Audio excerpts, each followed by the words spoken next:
para provar que a estrutura em 3 atos funciona, tá? E é uma verdadeira mão na roda para os escritores, eu vou organizar aqui e agora uma ideia que eu tive que estava precisando ser transformada em uma história de verdade. Tá?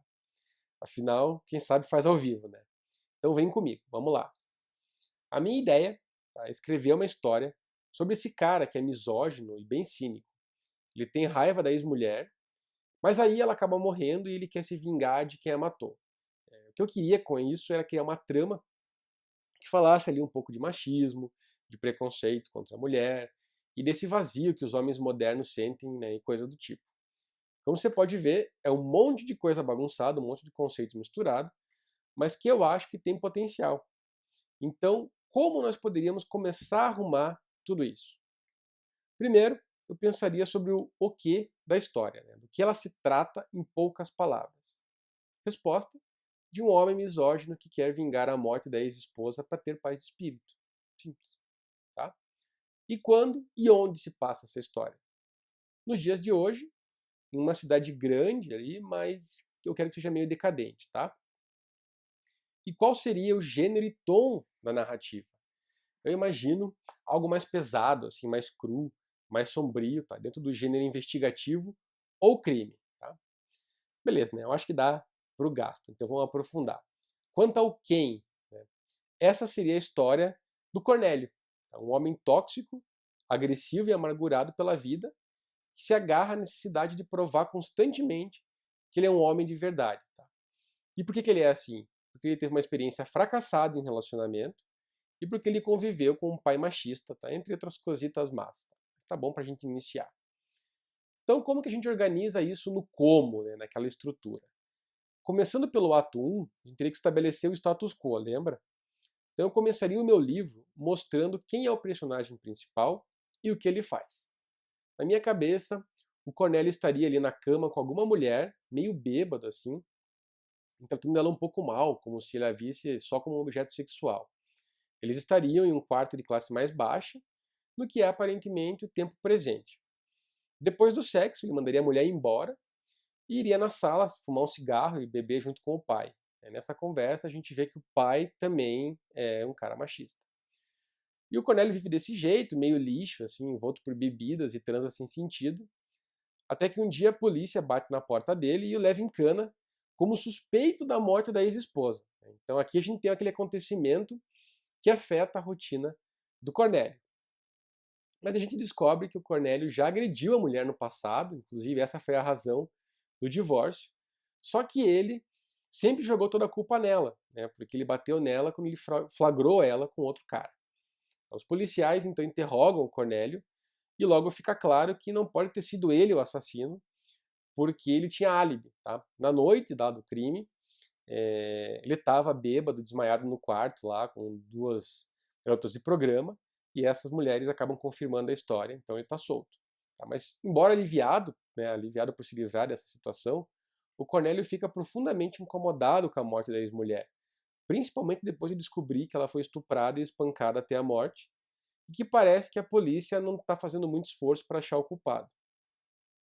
Cornélio volta ali para sua rotina e tenta levar uma vida normal, mas é impossível. É como se uma culpa monstruosa o consumisse por dentro e ele começa a questionar a própria masculinidade e o sentido, né, da sua existência. Como resposta a isso, ele vê nascer uma necessidade de fazer justiça pela ex-mulher e assim aplacar esse fogo no peito.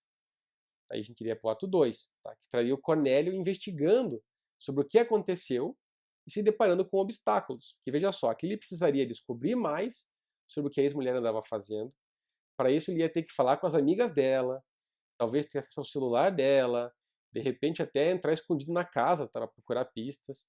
Você pode imaginar que, dada a situação, isso seria, né, meio difícil. A gente teria um bom material de obstáculo para o nosso caro Cornélio. Aí, legal, após muito penar, o Cornélio descobriria que a ex-mulher, né, nunca mais foi a mesma depois do divórcio, acabou se envolvendo em uma série de relacionamentos complicados, e esses namorados complicados precisariam ser investigados, gerando mais obstáculos. Então tá vendo como a coisa vai se complicando?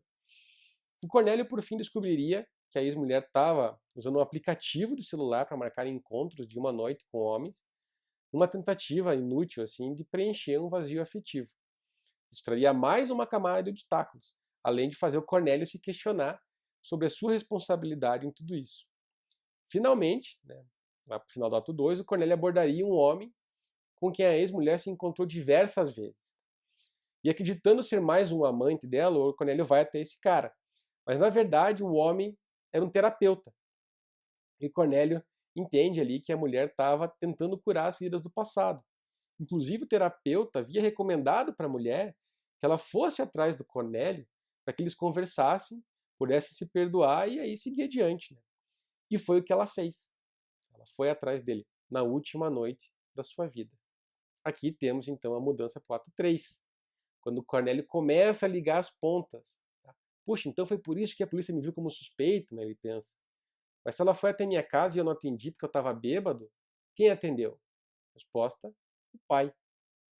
Cornélio vai, confronta o velho, e descobriria que o seu medo é verdade. O pai havia, sim, conversado com a ex-mulher, havia ali avançado sobre ela, achando que ela era apenas mais uma vagabunda fácil, e após ser rejeitado, ele a estupraria e mataria. Tudo isso enquanto Cornélio estava desmaiado de bêbado no quarto do lado. Credo. Os dois homens então teriam um embate, não apenas sobre o assassinato, mas sobre suas vidas e sobre o que significa mesmo ser um homem de verdade. E esse confronto seria materializado na forma de uma briga em que o filho acabaria vencendo o pai. Então Cornélio chamaria a polícia, mesmo sabendo que a prisão provavelmente significaria a morte para o seu pai. Ao final, veríamos o Cornélio no túmulo da esposa, refletindo sobre tudo o que foi e o que poderia ter sido da vida dele. Ele finalmente veria os próprios erros, enxergaria a sua responsabilidade, ele se permitiria chorar, pediria desculpas e encerraria lamentando o ódio que existe no coração de todo homem.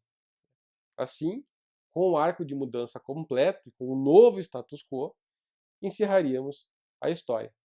Aí tá, uma ideia transformada em história organizada, pronta para finalmente ser levada adiante e nascer na forma de texto. Eu espero que esse exemplo tenha deixado tudo mais claro para você, que sirva de inspiração para você fazer o mesmo com as suas próprias ideias. Agora, você já conhece os fundamentos da escrita de ficção e está melhor preparado do que nunca. Tá? Lembre do que a gente conversou no começo, sobre aprender e aplicar, e parta logo para a ação.